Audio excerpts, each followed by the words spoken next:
Hey, what's up guys, it's Kaustubia back with another video guys, and as per the title and the thumbnail of this video, we will be doing a full review of the Realme 7 Pro.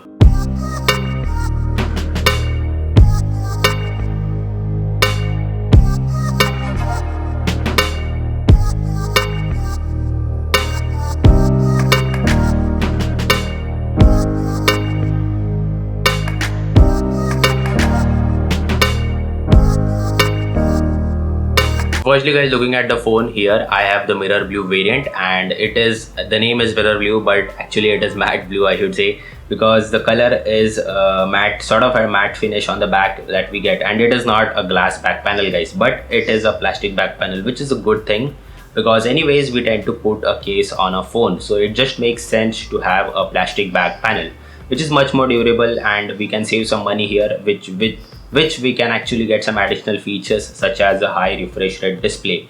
Also guys, don't get deceived by the plastic back panel because it might be plastic, but if you look at it from a distance it will look like glass, and when you hold it you will take some time to notice that it's actually a plastic back panel. So it's a really good quality back panel, I should say. Next thing is with the in-hand feel guys, and the Realme 7 Pro weighs in at about 182 grams on paper because of the huge 4500 mAh battery, and in comparison if you hold the OnePlus Nord, which is 2 grams much heavier, like 2 grams, like 184 grams is the weight on paper of the OnePlus Nord, but in hand if you hold both the phones side by side, then the Realme 7 Pro surprisingly feels a bit heavy. I don't know why, but I guess it is because of the battery, or the weight distribution is not that good. On the OnePlus Nord, the weight distribution is really great. Like, it feels like a light phone, much more lighter than 180 grams is what I think. Also guys, next thing, the most important thing which a lot of smartphones are missing nowadays is the headphone jack. So we do get a headphone jack, as well as besides it, we have a Type-C port and speakers. So these speakers are stereo speakers guys, and they just sound so good. I was really impressed. And on the front we get a huge 6.4 inch 60 Hz AMOLED display, which is really good, has great punchy colors, deep blacks, just like any other AMOLED display. But guys, it's a normal 60 Hz display, and also it is not HDR10 certified, but I won't complain about it. Anyways, you can watch HDR videos on YouTube, but in this price range this is what we get. Secondly, talking about the performance in day-to-day life guys, then the Realme 7 Pro has a Snapdragon 720G processor, and this processor is really battery efficient. It is a great choice to go with this processor. Also, it has great gaming performance and feels really snappy to use.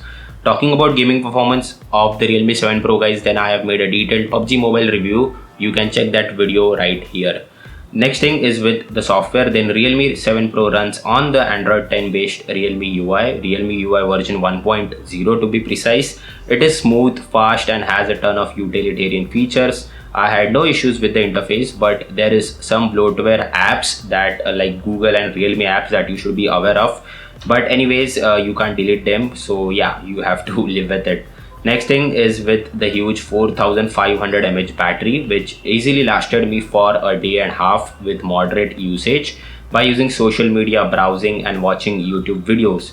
The main selling point of this phone is the 65 watt super dart charger guys. Like, it will top up your phone in just about like 40 minutes max, and guys, this charger, you have to believe me, is ultra pro max crazy fast, is what how would I would define it, because I've never seen such high charging speed. Like 65 watt is just crazy. All of this combined with a well optimized software experience makes for a really great package, I think, in this price bracket of 15 to 20,000 rupees. Next big thing on the back is the quad camera setup which we get guys, and this setup sort of resembles to that of Samsung S20 or the Note 20 lineup, I should say, because it sort of looks similar.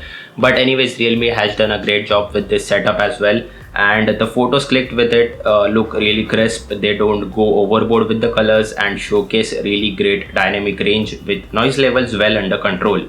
Also guys, there is a Gcam mod available, like Gcam 7.3 for the Realme 7 Pro, and I have made a detailed review video of that as well. You can check that video right here if you want Gcam 7.3 for the Realme 7 Pro. So guys, that's about it for the full review of the Realme 7 Pro guys, and if you are planning to go for the Realme 7 Pro at 20,000 rupees, which is the starting price of this phone, then it is a good phone. I would definitely recommend you guys. But guys, there is always a but. Poco has recently launched the Poco X3, which is starting at about 17,000 rupees and offers some more superior specs, I should say, like more better specs, like a high refresh rate display and much more a new processor. So you should also consider the Poco X3 as well. So make a decision between this two. You have already seen the review of the Realme 7 Pro right now, so you know how this phone is.